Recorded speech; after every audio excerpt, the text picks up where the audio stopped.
നമ്മൾ തിമോത്തിയുടെ ലേഖനം വായിക്കുമ്പോൾ അവിടെ ഒരു ഇടത്ത് പറഞ്ഞിട്ടുണ്ട്, മനുഷ്യർക്ക് ചെവിക്ക് ഇമ്പമുള്ളത് കേൾക്കാനാണ് താല്പര്യം, അല്ലേ?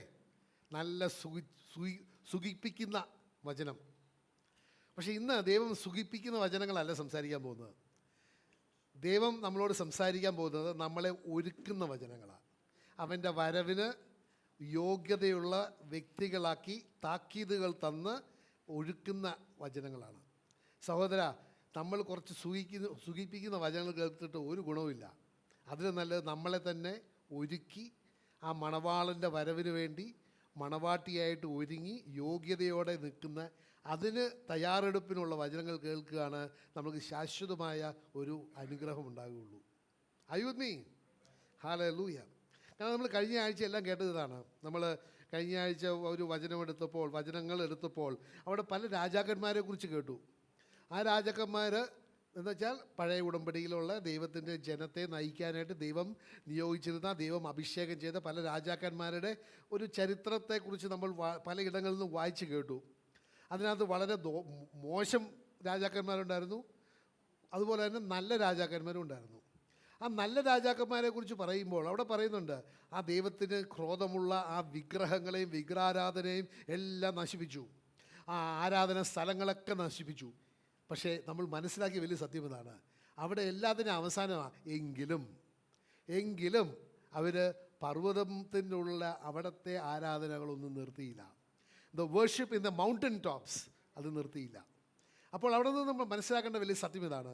ബാഹ്യമായിട്ട് നോക്കുകയാണെങ്കിൽ നമ്മൾ പല മേഖലകളിൽ നമുക്ക് ദൈവത്തിന് വേണ്ടി പ്രവർത്തിക്കുകയും ദൈവത്തിന് വേണ്ടി സമർപ്പിച്ചിട്ടുണ്ടെങ്കിൽ പോലും നമ്മളുടെ ഹൃദയത്തിൽ എവിടെയെങ്കിലും ഒരു മൂലയ്ക്ക് ദൈവത്തിന് കൊടുക്കാതെ ആ വിഗ്രഹങ്ങളുണ്ടെങ്കിൽ തീർച്ചയായിട്ടും അതും ദൈവത്തിന് സ്വീകാര്യമല്ല.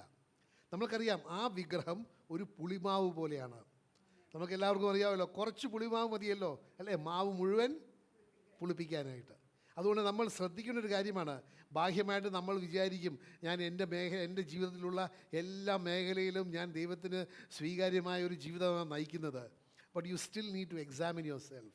ഏതെങ്കിലും ഒരു മേഖലയിൽ എവിടെയെങ്കിലും ഒരു പുളിമാവ് ഒളിച്ചിരിപ്പുണ്ടോ എന്നുള്ളത്. അതുകൊണ്ട് ദൈവത്തിൻ്റെ വചനം നമ്മൾ കേൾക്കുമ്പോൾ നമ്മൾ എപ്പോഴും സ്വീകരിക്കേണ്ടത് അത് എൻ്റെ രക്ഷയ്ക്ക് വേണ്ടിയാണ്, എൻ്റെ നന്മയ്ക്ക് വേണ്ടിയാണ്, എന്നെ തിരുത്താൻ വേണ്ടിയാണ് വചനങ്ങൾ. അല്ലാതെ ഒരു വചനം കേൾക്കുമ്പോൾ, ശാസനത്തിൻ്റെ വചനം കേൾക്കുമ്പോൾ ഇത് ദൈവം എന്നെ ഇഷ്ടമില്ലാത്തതുകൊണ്ടോ, അല്ലെങ്കിൽ അവിടെ വചനം സംസാരിക്കുന്ന വ്യക്തിക്ക് ആ സമൂഹത്തോട് എന്തെങ്കിലും ഒരു വിരോധമുണ്ടായിട്ടോ, അങ്ങനെയൊന്നുമല്ല സഹോദര. നമ്മൾ മനസ്സിലാക്കണം, നമ്മുടെ എല്ലാവരുടെയും അന്ത്യം എവിടെയാണ്, അല്ലെങ്കിൽ what is our goal is to spend eternity with Jesus. അയ്യുന്നി നിത്യത ദൈവത്തോടു കൂടി ചെലവഴിക്കുകയാണ് നമ്മളുടെ എല്ലാവരുടെയും ലക്ഷ്യം.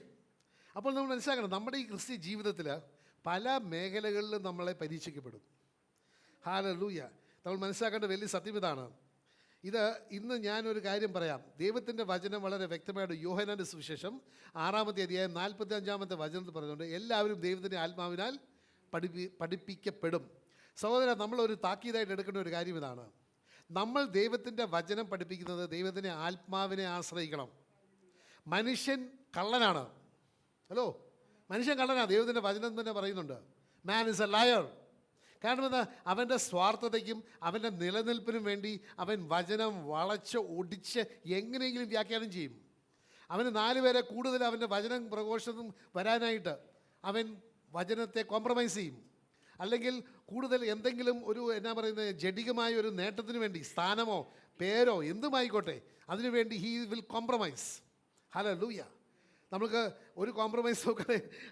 ഞാൻ ഇന്ന് എൻ്റെ വാട്സപ്പ് നോക്കിയപ്പോൾ ഒരു ഇത് കണ്ടു. എന്താണ്? ഞാൻ ആളുടെ പേര് പറയുന്നില്ല, കാരണം അവിടെ പറയും ഇവിടെ മുഴുവൻ മറ്റ് വചനപ്രഘോഷനെ കുറ്റം പറയുന്നതാണ്. പക്ഷേ ഇത്രയും നാൾ വളരെയേറെ ദൈവത്തിൻ്റെ വചനം വളരെ മുറുകെ പിടിച്ചിട്ട് ഹല്ലേലൂയ ഇരുന്ന ഒരു വ്യക്തി ഇന്ന് വേറെ മതത്തിൽ ഉള്ള കാര്യങ്ങളാണ് നല്ലതെന്ന് പറയുക. ഹലോ, മതമല്ല, ശരിക്കും പറയുന്നത് വേറെ മതം തന്നെയാണ്. വേറെ ഒരു സഭയിലുള്ള ആചാരങ്ങളാണ് ശരി. സഹോദരൻ, ഞാനൊരു കാര്യം പറയട്ടെ. ദൈവത്തിൻ്റെ വചനം വളരെ വ്യക്തമായിട്ട് പറയുന്നത് സത്യം ഇതാണ്, യഹോവ റാഫ, അവൻ എന്താണ്? ആ നാമം എന്താണ്? സൗഖ്യദായകൻ. ദൈവത്തിൻ്റെ വചനം പറയുന്നുണ്ട്, ഞാൻ എൻ്റെ വചനം അയച്ചിട്ട് അവനെ സൗഖ്യപ്പെടുത്തും. അപ്പോൾ സൗഖ്യപ്പെടുത്തുന്നത് എന്താണ്? വചനം. പക്ഷെ ഞാനവിടെ കേട്ടത് ഇതാണ്, സൗഖ്യപ്പെടുത്തുന്നത് നീ എത്ര പ്രാവശ്യം ഒരു ആലയത്തിൽ അല്ലെങ്കിൽ ദൈവത്തിൻ്റെ ആലയത്തിൽ അല്ലെങ്കിൽ എവിടെ ആ സഭയിൽ പോകുന്നോ, സഭയിൽ പോകുന്ന റെഗുലാരിറ്റിയാണ് നിന്നെ സൗഖ്യം തരുന്നത്. The attendance, church attendance heals you. സഹോദര, ഇതിനേക്കാൾ കൂടുതൽ കബളിപ്പും നുണയും ഇല്ല. നിനക്ക് ചേർച്ച് അറ്റൻഡൻസ് ആണ് നിന്നെ രക്ഷിക്കുന്നത്, അല്ലെ നിനക്ക് സൗഖ്യം തരുന്നതെന്ന് വെച്ചാൽ നീ എന്നാ നിനക്ക് അസുഖമൊന്നും ഉണ്ടാകരുത്. ഹലോ, ഞാനൊരു കാര്യം പറയട്ടെ, നിങ്ങൾ മനസ്സിലാക്കണം, സാത്താൻ ആരെ വേണേലും ഉപയോഗിക്കും. ദൈവത്തിൻ്റെ വചനം പറഞ്ഞുകൊണ്ട് പിശാച് ദൂതൻ, വെളിച്ചത്തിൻ്റെ ദൂതനായിട്ട് വരും, അല്ലേ? പിശാച് അത്ഭുതങ്ങൾ ചെയ്യും. Are you with me? ഇന്ന് ഞാൻ പറയട്ടെ, നിങ്ങൾ നിങ്ങളുടെ നിത്യജീവൻ നഷ്ടപ്പെടുത്താനായിട്ട് മനുഷ്യനെ ആശ്രയിക്കരുത്. കാരണം എന്താണ്? ഒരു ഒരു സമൂഹത്തിൽ പേര് കേട്ട അല്ലെങ്കിൽ അധികാരമുള്ള വ്യക്തിയാണ് സാത്താൻ ഉപയോഗിക്കുക. കാരണം എന്താണ്? ദൈവത്തിൻ്റെ വചനം വായിച്ച് മനസ്സിലാക്കി അതിൻ്റെ സത്യം അനുസരിക്കണമെന്ന് താല്പര്യമില്ലാത്ത വ്യക്തികൾ അവരെ പഠിപ്പിക്കുന്നത് പിന്നെ മനുഷ്യനായിരിക്കുകയില്ല, അല്ല ദൈവത്തിൻ്റെ ആത്മാവായിരിക്കുകയില്ല, മനുഷ്യനാണ്. ആ മനുഷ്യൻ എന്ത് പറഞ്ഞാലും വിശ്വസിക്കാൻ താല്പര്യമുള്ള അല്ലെങ്കിൽ സമ്മതിക്കുന്ന കുറേ പൊട്ടന്മാരുമുണ്ട്. Are you with me? അപ്പോൾ എന്താണ്? സാത്താൻ അവരെ ഉപയോഗിക്കും. Are you with me? സഹോദരൻ, ഞാനൊരു കാര്യം പറയട്ടെ, എനിക്ക് നിങ്ങൾക്ക് സൗഖ്യം തന്നത് ആ കുരിശേൽ മരിച്ച ആ യേശുവിൻ്റെ അടിപ്പിണാൽ മാത്രമാണ്. അല്ലാതെ ഒരു വ്യക്തിക്കോ ഒരു സഭയ്ക്കോ ഒരു സമൂഹത്തിനോ ഒരു സംവിധാനത്തിനോ എനിക്കും നിങ്ങൾക്കും സൗഖ്യം തരാൻ പറ്റുകയില്ല. ഏതെങ്കിലും വ്യക്തി ഏതെങ്കിലും തരത്തിൽ ഇതിന് വ്യത്യസ്തമായിട്ട് ദൈവത്തിൻ്റെ വചനം പറയുന്നുണ്ട്, if anybody preaches a gospel which is different let him be accursed. ശപിക്കപ്പെട്ടവനാണെന്നാണ് ദൈവത്തിൻ്റെ വചനം പറയുന്നത്. ഐ വിത്ത് മീ സഹോദരൻ. അതുകൊണ്ട് നമ്മൾ ആശ്രയിക്കേണ്ടത് ഇത് മാത്രമാണ്, മനുഷ്യനല്ല. മനുഷ്യൻ കള്ളനാണ്. I with me. ഹല്ലേലൂയ. ഇത് പല പ്രാവശ്യം വന്നതാണ്, അതിങ്ങനെ ഇടയ്ക്കിങ്ങനെ വന്നുകൊണ്ടിരിക്കുക. എന്താണ്? കുറേ നാൾ മുമ്പ് അതിന് വിപരീതമായിട്ട് പ്രഘോഷിച്ച വ്യക്തി ഇപ്പോൾ പറയുന്ന കാര്യം നേരെ വിപരീതമാണ്. സഹോദര, ഒരു മനുഷ്യനും കേൾക്കരുത് കേട്ടോ. കള്ളനാ മനുഷ്യൻ, കള്ളനാ, അവന് ജഡികനാണ്. ഹലോ, അതുകൊണ്ട് ഞാൻ പറഞ്ഞു വരുന്നത് ഇതാണ്, നമ്മൾ ആശ്രയിക്കുന്നത് ദൈവത്തിൻ്റെ വചനത്തിലായിരിക്കണം. ഞാൻ പറയട്ടെ, എവിടെ നിന്ന് പ്രഘോഷിക്കുന്ന വചനങ്ങൾ നിങ്ങൾ കേട്ടാൽ നിങ്ങൾ വീട്ടിൽ പോയിട്ട് അത് നോക്കണം. അതുകൊണ്ടാണ് ഇവിടെ വചനങ്ങൾ പറയുമ്പോൾ ആ കൊട്ടേഷൻ പറയുന്നുണ്ട്. ആ കൊട്ടേഷൻ നിങ്ങൾ എഴുതിയെടുക്കണം, വീട്ടിൽ പോയിട്ട് വായിക്കണം, ധ്യാനിക്കണം. അത് ശരിയാണോ എന്ന് ചോദിക്കണം. നിങ്ങൾക്ക് അതിൽ അത് തെറ്റാണെങ്കിൽ ഇവിടെ വന്ന് പറയണം, നിങ്ങൾ പറയുന്നത് തെറ്റാണെന്ന്. Are you with me? Hallelujah. നമ്മളെ തന്നെ കബളിപ്പെടുത്താൻ സമ്മതിക്കരുത്. നിനക്ക് നഷ്ടപ്പെടാൻ പോകുന്നത് എന്താ അറിയോ? നിൻ്റെ നിത്യജീവനാ. ഹല്ലേലൂയ. പിശാചിന് അത് മാത്രം മതി. ഹലോ, അവൻ നിനക്ക് സൗഖ്യം തരും. എന്തിനാ? നിന്നെ കബളിപ്പിക്കാനായിട്ട്. ഹലോ, നമുക്കറിയാമല്ലോ, മോശ ദൈവത്തിൻ്റെ ജനത്തെ ഈജിപ്തിൽ നിന്ന് കൊണ്ടുവരുന്നതിന് മുമ്പ് ദൈവം നിയോഗിച്ച് മോശ ആ ഫെറോയുടെ മുമ്പിൽ പോയി. മോശ വലിയ അത്ഭുതമായിട്ട് വടിയിട്ടിട്ട് അത് പാമ്പായി. അപ്പം മോശ വിചാരിച്ചു ഇപ്പം ഫെറോ അവനെ വിടുമെന്ന്. എന്താ? മന്ത്രവാദി വന്നിട്ട് അവരുടെ വടിയും പാമ്പാക്കി. സഹോദര, ഞാനൊരു കാര്യം പറയാം, നമ്മൾ അത്ഭുതങ്ങളുടെ പുറകെ അല്ല പോകേണ്ടത്, മാന്ത്രിക ദൈവത്തിൻ്റെ പുറകെ പോകേണ്ടത്. Are you with me? അത്ഭുതങ്ങളുടെ പുറകെ പോയാൽ ആ അത്ഭുതം നിനക്കൊരു വിഗ്രഹമാകും. ആ അത്ഭുതം നിൻ്റെ നാശത്തിന് വഴിയാവും. അതേസമയത്ത് നിന്നെ അനുഗ്രഹിച്ച, നിന്നെ രക്ഷിച്ച ആ യേശുവിനെയാണ് നീ അനുഗമിക്കേണ്ടത്. Are you with me? Hallelujah. Now we'll get to the word. Hallelujah. നമ്മൾ മനസ്സിലാക്കണം, ബിവെയർ. കാരണം ഞാൻ പറയട്ടെ, ഇവിടെ ഇതിൻ്റെ ഹെഡിങ് തന്നെ ബിവെയറാ. നമുക്കറിയാമല്ലോ, എവിടെ ചെന്നാലും ഒരു കറണ്ടിൻ്റെ അല്ലേ ഒരു ഇതുണ്ടെങ്കിൽ അവിടെ ആദ്യം വാർണിങ്. എന്തിനാണ്? അറിയാതെ കയറി പിടിച്ചാൽ അവൻ മരിച്ചു പോകും. സഹോദര, ഞാൻ പറയട്ടെ, ഇന്നത്തെ ജീവിതം അത് we have to be very careful. ജാഗ്രതയോടെ വേണം നമ്മൾ ജീവിക്കാനായിട്ട്. വചനം വായിക്കാനും നടക്കാനും പ്രവർത്തിക്കാനും സംസാരിക്കാനും ചിന്തിക്കുവാനും എല്ലാം we must be careful. Hallelujah. അതുകൊണ്ടാണ് ദൈവത്തിൻ്റെ വചനം നിയമാവർത്തനം 8-ാമത്തെ അധ്യായം 19-ാമത്തെ വചനം പറയുന്നത് ഇങ്ങനെയാണ്, then it shall be to you. Okay, English വായിക്കണം, പക്ഷേ I will just read it out to you. Then it shall be, if you by any means forget the Lord your God and follow other gods and serve them and worship them, I testify against you this day that you shall surely perish. Just Deuteronomy 8:19. നിന്റെ ദൈവമായ യഹോവയെ നീ മറക്കുകയും അന്യദൈവങ്ങളെ പിന്തുടർന്ന് അവയെ സേവിച്ച് നമസ്കരിക്കുകയും ചെയ്താൽ നിങ്ങൾ നശിച്ചു പോകുമെന്ന് ഞാൻ ഇന്ന് നിങ്ങളോട് സാക്ഷീകരിക്കുന്നു. നിങ്ങളുടെ ദൈവമായ യഹോവയുടെ വാക്ക് നിങ്ങൾ കേൾക്കാതിരിക്കുന്നതുകൊണ്ട് യഹോവ നിങ്ങളുടെ മുമ്പിൽ നിന്ന് നശിപ്പിക്കുന്ന ജാതികളെ പോലെ. അടുത്ത ഓക്കെ. അപ്പോൾ നമ്മൾ മനസ്സിലാക്കണം, പല വ്യക്തികൾക്കുണ്ട് ഇങ്ങനത്തെ ദൈവത്തിൻ്റെ താക്കീത്. പഴയ ഉടമ്പടിയാണ്. യേശുക്രിസ്തു വന്നപ്പോൾ ആ പഴയ ഉടമ്പടിയൊക്കെ എടുത്ത് ചവിട്ടുകൊട്ടയിലിട്ടു, എന്നിട്ട് പുതിയ ഉടമ്പടി സ്ഥാപിച്ചു. സഹോദര, ഞാനൊരു കാര്യം പറയാം. യേശുക്രിസ്തു വന്നിട്ട് ആകെ മാറ്റിയത് രക്ഷയുടെ അല്ലെങ്കിൽ പാപമോചനത്തിൻ്റെ വഴി മാത്രമേ മാറ്റിയിട്ടുള്ളൂ. I with me. ദൈവത്തിൻ്റെ വചനം 10 കൽപ്പനയിൽ നീ വ്യഭിചാരം ചെയ്തരുതെന്ന് പറഞ്ഞിട്ടുണ്ടെങ്കിൽ അത് ഇന്നും നിയമമാണ്. നീ കക്കരുതെന്ന് പറഞ്ഞാൽ അത് നിയമമാണ്. നീ കൊല്ലരുതെന്ന് പറഞ്ഞിട്ട് നിയമമാണ്. പക്ഷെ ഒരു കാര്യം മാത്രം മാറി. കാളയുടെയും പിന്നെ കന്നുകാലിയുടെയും രക്തം കൊണ്ടല്ല നിനക്ക് പാപമോചനം കിട്ടുന്നത്. പക്ഷേ ഹല്ലേലൂയ, നിർമ്മലമായ ആ കുഞ്ഞാടിൻ്റെ രക്തം കൊണ്ട് മാത്രമേ നിനക്ക് പാപമോചനമുള്ളൂ. അതുവഴി നിനക്ക് നീതീകരണമുള്ളൂ. അതുവഴി നിനക്ക് നിത്യജീവനുള്ളൂ. അതാണ് മാറിയിരിക്കുന്നത്. That is the only difference. അപ്പോൾ യേശു പറയുമ്പോൾ ദൈവം തന്നെ പറയുന്നുണ്ട്, യേശു തന്നെ പറയുന്നുണ്ട്, ഞാൻ പഴയ ഉടമ്പടി അസാധുവാക്കാനല്ല വന്നത്, അത് പൂർത്തീകരിക്കാനാണ് വന്നതെന്ന്. ഹല്ലേലൂയ. അപ്പോൾ നമ്മൾ മനസ്സിലാക്കണം, പല വ്യക്തികൾക്കും ഇവിടെ ഉള്ള താക്കീത്, പഴയ ഉടമ്പടിയുള്ള താക്കീത്, പഴയ ഉടമ്പടി ദൈവം പറഞ്ഞിരിക്കുന്ന കാര്യങ്ങളൊന്നും ഇപ്പം നമ്മൾ നോക്കേണ്ട ആവശ്യമില്ല. കാരണം ദൈവം സ്നേഹമല്ലേ. ആ ദൈവത്തെ നമ്മൾ എന്ത് തെറി പറഞ്ഞാലും കുഴപ്പമില്ല. ഹലോ സഹോദര, നീ തെറി പറയുകയാണെങ്കിൽ നീ നിൻ്റെ നാശത്തിന് വേണ്ടി തന്നെയാണ് പറയുന്നത്. നീ ആകെ വ്യത്യാസത്തിലേ ഉള്ളൂ. നിൻ്റെ രക്ഷയുടെ ഉറവിടം ഇനി മുതൽ കാളയുടെ രക്തമല്ല, പക്ഷേ കുഞ്ഞാടിൻ്റെ ആകുന്ന യേശുവിൻ്റെ രക്തം മാത്രമാണ്. That is the only difference. ഈ സത്യം നമ്മൾ മനസ്സിലാക്കണം. അപ്പോൾ ദൈവം ഇവിടെ പറയുകയാണെങ്കിൽ, നീ വേറെ ദേവന്മാരെ ആദരിക്കുകയാണെങ്കിൽ, അതിനെ വേർഷിപ്പിക്കുകയാണെങ്കിൽ നീ തീർച്ചയായിട്ടും നശിച്ചു പോകുമെന്ന് പറഞ്ഞാൽ നശിച്ചു പോകും. ഹല്ലേലൂയ. അതിന് നമ്മൾ വേറെ ഒരിടത്തും പോകേണ്ട ആവശ്യമില്ല. നമ്മൾ പുതിയ ഉടമ്പടിയില്ല, പുതിയ നിയമത്തിലെ യോഹന്നാന്റെ സുവിശേഷം 3-ാമത്തെ അധ്യായം 16-ാമത്തെ വചനം മാത്രം വായിച്ചാൽ മതി. എന്താണ്? God so loved the world that he gave his only begotten son, that whosoever believeth in him shall not perish. അപ്പോൾ അവൻ്റെ പുത്രനായ യേശു ക്രിസ്തുവിൽ നീ വിശ്വസിച്ചിട്ടില്ലെങ്കിൽ നീ നശിച്ചു പോകും. ഹലോ, അത് തന്നെ ഇവിടെയും പറയുന്നത്. നീ വേറെ ദേവന്മാരുടെ പുറകെ പോയാൽ നീ നശിച്ചു പോകും. നാശം തീർച്ച, കനിശം. ഹലോ, ഈ സത്യം നമ്മൾ മനസ്സിലാക്കണം. പലപ്പോഴും ഉണ്ടല്ലോ പല വ്യക്തികൾക്കും ഒരു ലിബറൽ ആറ്റിറ്റ്യൂഡാണ് ടു ഗോഡ്. ഹല്ലേലൂയ. അവൻ സ്നേഹമാണ്. സ്നേഹമായതുകൊണ്ട് ശിക്ഷിക്കുമോ? ഇല്ല എന്ന് വിചാരിക്കും. പക്ഷേ സഹോദരൻ, ഞാനൊരു കാര്യം പറയട്ടെ. നമ്മൾ നേരത്തെ വായിച്ചു, നമ്മൾ പാടി, എത്ര ബ്യൂട്ടിഫുൾ സോങ് അല്ലേ. കണ്ണുകൾ കണ്ടിട്ടില്ല, കാതുകൾ കേട്ടിട്ടില്ല, ഹൃദയ മനസ്സുകൾ ഗ്രഹിച്ചിട്ട് പോലുമില്ല. ഞാനൊരു കാര്യം പറയാം. അത് 1 കൊരിന്ത്യർ 2-ാമത്തെ അധ്യായം 9-ാമത്തെ വചനത്തിലുള്ളതാണ്. Eye has not seen, ear has not heard, nor has a human heart perceived what God has kept in store for those who love him. അതിൻ്റെ സെയിം ഇൻറ്റൻസിറ്റി ഉണ്ട്. I has not seen, ear has not heard, nor has a human heart perceived what God has kept in store for those who hate him. Are you with me? കാരണം ഞാൻ check ചെയ്തിരുന്നു. ദൈവത്തിൻ്റെ വചനം പറയുന്നുണ്ട്, ഞാൻ വരുമ്പോൾ എൻ്റെ ക്രോധത്തെക്കുറിച്ച് കേൾക്കുമ്പോൾ their ears will tingle എന്നാണ് പറഞ്ഞത്. അവരുടെ ചെവികൾ വിറയ്ക്കും. കാരണം ആ ക്രോധത്തിൻ്റെ അളവിനെ കുറിച്ച് അവർക്ക് കേട്ടിട്ട് പോലുമില്ല. Are you with me? അതല്ലേ ദൈവത്തിൻ്റെ വചനം പറയുന്നുണ്ടല്ലോ.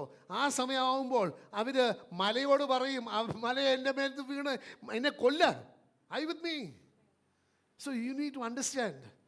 ദൈവത്തിൻ്റെ വചനം നമുക്ക് കളിക്കാനുള്ളതോ അത് പ്രൈവറ്റ് ഉണ്ടല്ലോ, പ്രൈവറ്റായിട്ട് വ്യാഖ്യാനം ചെയ്യാനുള്ളതല്ല. ദൈവത്തിൻ്റെ വചനം വളരെ സിമ്പിളാണ്. ദൈവത്തിൻ്റെ വചനം വളരെ ലളിതമായതാണ്. I with me. അത് നമ്മൾ വിശ്വസിക്കണം, അത് നമ്മൾ സ്വീകരിക്കണം. എങ്കിൽ മാത്രമേ എനിക്ക് യേശു ക്രിസ്തു ആ കുരിശിൽ മരിച്ചതിൻ്റെ ആ ഗുണം, ആ നിത്യജീവൻ എനിക്ക് സ്വന്തമാക്കാൻ പറ്റുകയുള്ളൂ. അല്ലാതെ മനുഷ്യനല്ല നിൻ്റെ പാസ്റ്ററൽ. ആദ്യം പാസ്റ്റർ വെച്ച് തുടങ്ങാം. നിൻ്റെ പാസ്റ്ററല്ല നിന്നെ രക്ഷിക്കുന്നത്, നിൻ്റെ പുരോഹിതനല്ല നിന്നെ രക്ഷിക്കുന്നത്, നിൻ്റെ മെത്രാനോ അല്ല, ഒരു ആളുമല്ല നിന്നെ രക്ഷിക്കുന്നത്. നിന്നെ രക്ഷിക്കുന്നത് യേശു ക്രിസ്തു മാത്രം. I with me. ഈ സത്യം നമ്മൾ മനസ്സിലാക്കണം.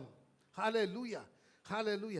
ഞാനത് വായിച്ചപ്പോൾ ഇത്രയും വലിയ ജ്ഞാനിയായിട്ട്, ഇത്രയും വലിയ കോടിക്കണക്കിന് ആളുകളുടെ മുമ്പിൽ പ്രസംഗിച്ച് എല്ലാം ആളെ എങ്ങനെയാണ് ഇത് പറയാൻ പറ്റുകയെന്ന്? സൗഖ്യം കിട്ടുന്നത് എന്നാ പള്ളിയിൽ എല്ലാ ഞായറാഴ്ചയും പോയതുകൊണ്ടാണ്. അങ്ങനെയാണ്, എന്ത് എളുപ്പമല്ലേ? എല്ലായിടത്തും പള്ളി പണിത് എല്ലാവരും അറ്റൻഡൻസ് ഇട്ടാൽ മതിയല്ലോ. അപ്പം പിന്നെ ഒരു കുഴപ്പം വരികയില്ല. It is really sad. ഞാൻ പറയാം, അവസാന കാലങ്ങളായി സഹോദര. ദൈവത്തിൻ്റെ വചനം പറയുന്നുണ്ട്, ദേവപുത്രനെ സ്വന്തമാക്കി ഒരു ജീവനെ സ്വന്തമാക്കുന്നത്. ദേവപുത്രൻ എന്നാ ദൈവത്തിൻ്റെ വചനമാണ്.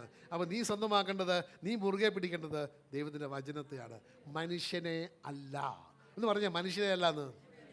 ഹല്ലേലൂയ. പിന്നെ ദൈവത്തിൻ്റെ വചനം പറയുന്നത് നിയമാവർത്തനം 30-ാമത്തെ അധ്യായം 18-ാമത്തെ വചനം. ഇത് വായിക്കാമോ? അവിടെ പറയുന്നുണ്ട്, നീ മറ്റ് അന്യ ദേവന്മാരെ സേവിക്കുകയാണെങ്കിൽ നിനക്ക് വെച്ചിരിക്കുന്നത് കണ്ണ് കണ്ടിട്ടില്ല, കാത് കേട്ടിട്ടില്ല, ഹൃദയ മനസ്സ് ഗ്രഹിച്ചിട്ടുമില്ല. കേട്ടോ, വായിച്ച്.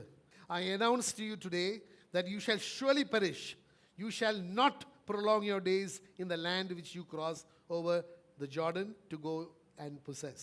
അപ്പം നേരത്തെ പറയുന്നുണ്ട്, ഒരു വചനം കൊണ്ട് മുമ്പിലുള്ള വായിക്കുകയാണെങ്കിൽ, but if your heart turns away so that you do not hear and are not drawn away and worship other gods and serve them, I announce to you today that you shall surely perish. You shall not prolong your days in the land which you cross over the Jordan to go in and possess. Hallelujah.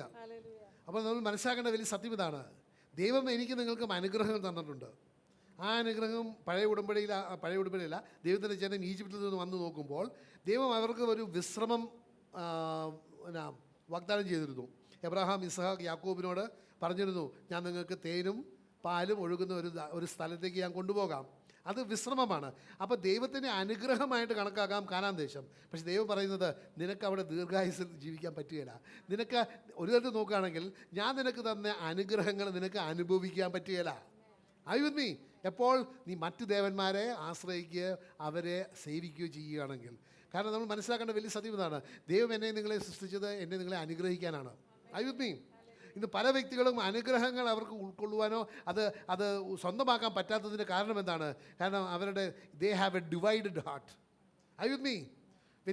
രണ്ട് തരത്തിൽ യേശുവിനെ പറയും കേട്ടോ, യേശുവിനെ ആരാധിക്കുകയൊക്കെ ചെയ്യും. പക്ഷെ അതിൻ്റെ കൂടെ വേറെ ആൾക്കാരെയും വേറെ സംവിധാനങ്ങളെയും വേറെ പല വ്യക്തികളെയും ആശ്രയിച്ചിട്ടുള്ളൊരു ജീവിതമാണ്.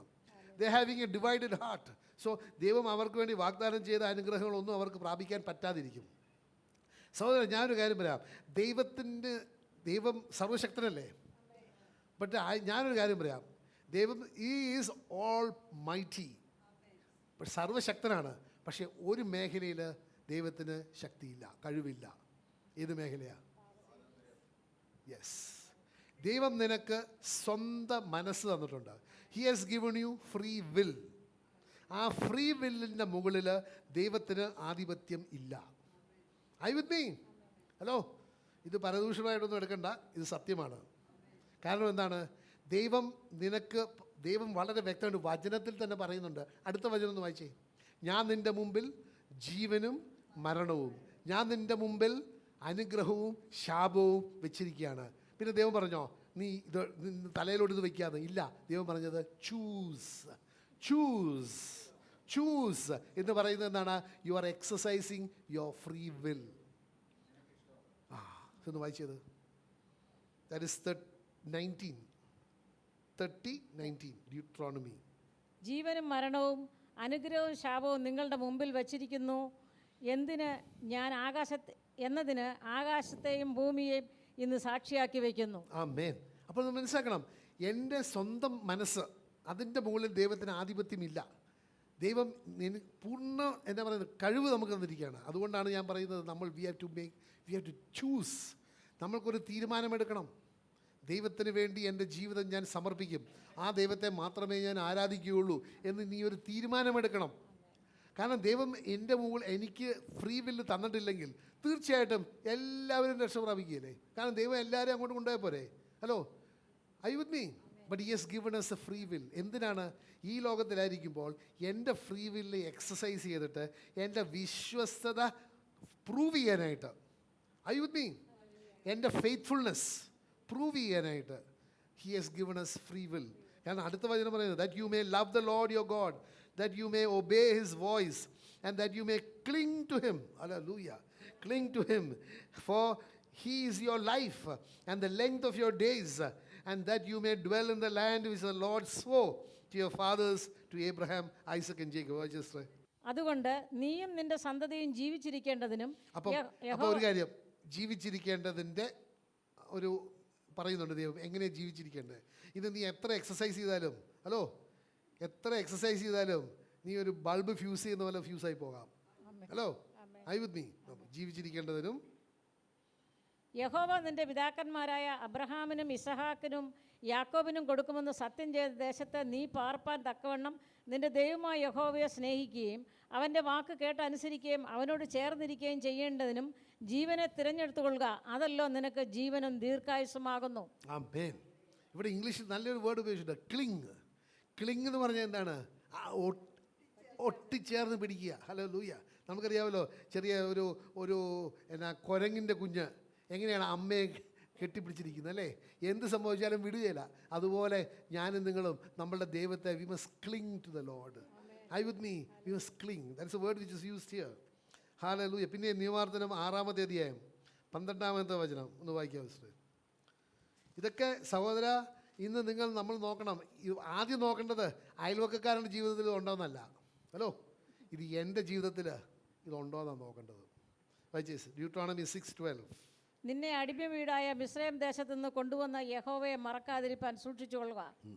നിന്റെ ദൈവമായ യഹോവയെ ഭയപ്പെട്ട് അവനെ സേവിക്കണം, അവൻ്റെ നാമത്തിൽ സത്യം ചെയ്യണം. നിന്റെ ദൈവമായ യഹോവയുടെ കോപം നിനക്ക് വിരോധമായി ജ്വലിച്ച് നിന്നെ ഭൂമിയിൽ നിന്ന് നശിപ്പിക്കാതിരിപ്പാൻ ചുറ്റുമിരിക്കുന്ന ജാതികളുടെ ദേവന്മാരായ അന്യദൈവങ്ങളുടെ പിന്നാലെ നീ പോകരുത്. നിന്റെ ദൈവമായ യഹോവ നിങ്ങളുടെ മധ്യേ തീക്ഷ്ണതയുള്ള ദൈവമാണ്. മതി 2-3 വായിച്ചല്ലേ, അതാണ് തീക്ഷ്ണതയുള്ളത്. Hallelujah, hallelujah. ആദ്യത്തേതാണ്, then beware lest you forget the Lord who brought you out of the land of Egypt from the house of bondage. സഹോദര, ഞാനൊരു കാര്യം പറയാം. നമ്മൾ ലോകത്തിലായിരുന്നപ്പോൾ നമ്മൾ മരണത്തിന് വിധിക്കപ്പെട്ടവരായിരുന്നു. I with me, hello. കാരണം എന്താണ്? ലോകത്തായിരുന്നപ്പോൾ ലോകത്തോടുള്ള മൈത്രിയായിരുന്നു. ലോകത്തോടുള്ള മൈത്രി ദൈവത്തോടുള്ള ശത്രുതയാണ്. ദൈവത്തോടുള്ള ശത്രുത, ദൈവത്തിൻ്റെ ശത്രുവിന് സ്വർഗരാജ്യത്തിൽ ഇടമില്ല. അപ്പോൾ മരണത്തിന് വിധിക്കപ്പെട്ട വ്യക്തികളെ ആ ഈജിപ്തിലായിരുന്ന അന്ന് ബന്ധനത്തിലും അടിമത്തത്തിലായിരുന്ന അതുപോലെ എന്നെയും നിങ്ങളെയും ഈ ലോകത്തിൻ്റെ അടിമത്തത്തിൽ നിന്ന് കൈപിടിച്ച് കൊണ്ടുവന്ന ആ ദൈവത്തെ നമ്മൾ മറക്കരുത്. I with me. ഹല്ലേലൂയ. സഹോദര, ഇതിനേക്കാൾ ശ്രേഷ്ഠമായ ഒരു അനുഗ്രഹം ഇല്ല. ഞാൻ പറയട്ടെ, കാരണം നിനക്ക് ഈ ലോകത്തിൽ എന്ത് നേടിയാലും നിനക്ക് നിത്യജീവൻ നഷ്ടപ്പെട്ടിട്ടുണ്ടെങ്കിൽ you are a failure. I with me, you are absolute failure. Hallelujah. മനുഷ്യൻ്റെ മുമ്പിൽ നിനക്ക് നല്ല പേരുണ്ടായിരിക്കും. മനുഷ്യൻ നിൻ്റെ പേരിൽ വല്ലോ കെട്ടിടങ്ങൾ പണിയുമായിരിക്കും, അല്ലെങ്കിൽ വല്ലോ ബ്രിഡ്ജിനൊക്കെ നിൻ്റെ പേരൊക്കെ ഇടുമായിരിക്കും. പക്ഷേ അത് അവിടെ വെച്ച് അവസാനിക്കും. നിത്യത പല്ലുകടിയും വിലാപവുമായിരിക്കും. I with me, you become an absolute failure. അപ്പോൾ എന്നെ നിങ്ങളെയും ദൈവത്തിൻ്റെ വചനം അതാ പറയുന്നത്, that you shall not beware, that you shall not forget the Lord who brought you out of the land of Egypt and from the house of bondage. പിന്നെ വേറൊരു കാര്യം പറയുന്നുണ്ട്, that you shall not go after other gods, the gods of the peoples who are all around you. ഇന്ന് സഹോദര ഈ വിഷയം നമ്മൾ നോക്കേണ്ടതാണ്. കാരണം ദൈവത്തിൻ്റെ വചനം വളരെ വ്യക്തമായിട്ട് പറയുന്നുണ്ട്, നിങ്ങൾ എന്താണ്? you shall not go after other gods, the gods of the people who are all around you. നിങ്ങൾ മറ്റു ദേവന്മാരുടെ പുറകെ പോവുകയോ നിങ്ങളായിരിക്കുന്ന സ്ഥലത്തുള്ള ചുറ്റുമുള്ള ദേവന്മാരെ നിങ്ങൾ അന്വേഷിക്കുകയോ ചെയ്യരുത്. പിന്നെ ദൈവത്തിൻ്റെ വചനത്തിൽ പിന്നെയും പറയുന്നുണ്ട്, അങ്ങനെ ഞാൻ നിങ്ങൾ വന്നപ്പോൾ നിങ്ങളുടെ മുമ്പിൽ നിന്ന് ഞാൻ നശിപ്പിച്ച് മാറ്റിക്കളഞ്ഞ ആ വ്യക്തികളുടെ ആചാരക്രമങ്ങൾ നിങ്ങൾ അന്വേഷിക്കുക പോലും പാടില്ല. Hello, you shall not even inquire as to how they worship their God. ഇന്ന് സഹോദര, ഇന്ന് ഞാനൊരു കാര്യം പറയട്ടെ, ഒരു 50 വർഷം മുമ്പ് ഉണ്ടായിരുന്ന പോലെയല്ല ഇന്നത്തെ പല ദേവാലയങ്ങളും. അവിടെ പോയിട്ടുണ്ടെങ്കിൽ മറ്റ് മതങ്ങളിലെ വ്യക്തികൾ എങ്ങനെയാണ് ആരാധിക്കുന്നത്, അല്ലെങ്കിൽ അവരുടെ ആരാധന സ്ഥലത്തിൻ്റെ മുമ്പിൽ എന്തൊക്കെയാണ് ഉള്ളത്, അതൊക്കെ ഇന്ന് ദൈവത്തിൻ്റെ ജനമെന്ന് പറയുന്ന അവരുടെ ദൈവത്തിന് വേണ്ടി പണിത ആലയത്തിന് മുമ്പിലുണ്ട്, ഇല്ലേ? കൊടിമരമുണ്ട്. ഹലോ, പിന്നെ വേറെ എന്തോ ഇങ്ങനെ കല്ലുകൊണ്ട് കൊത്തി ഉണ്ടാക്കിയ വിളക്കുണ്ട്. എന്ത് വിളക്കാ? കൽവിളക്കുണ്ട്. ഹലോ, പിന്നെ മറ്റ് ചില മതങ്ങളിൽ എന്തോ ഈ ഊട്ടില്ലേ തീറ്റി, എന്താ പൊങ്കാല, അത് നമ്മുടെ അവിടെ പൊങ്കാലയുണ്ട്. അത് മറ്റ് മതത്തിലുള്ള വ്യക്തികൾ എന്തൊക്കെയാണ് ചെയ്യുന്നതെന്ന് നിങ്ങൾ അന്വേഷിക്കുക പോലും പാടില്ല എന്ന് വളരെ വ്യക്തമായിട്ട് പറയുന്നുണ്ട്. ഇത് കേട്ടപ്പോഴാണ് എൻ്റെ മകൻ ബോംബെയിൽ ഒരു സ്ഥലത്ത് ഒരു ഞായറാഴ്ച പോയി. ഇതാണ് സഹോദരൻ ഞാൻ പറയുന്നത്, നിങ്ങൾ പോകുന്ന ആലയത്തിൻ്റെ പേരോ ഗുണമോ അല്ല നിങ്ങൾ നോക്കേണ്ടത്. നിങ്ങൾ അവിടെ പ്രഘോഷിക്കുന്ന വചനം ശരിയാണോ ഇല്ലയോ എന്ന് നോക്കേണ്ടത്.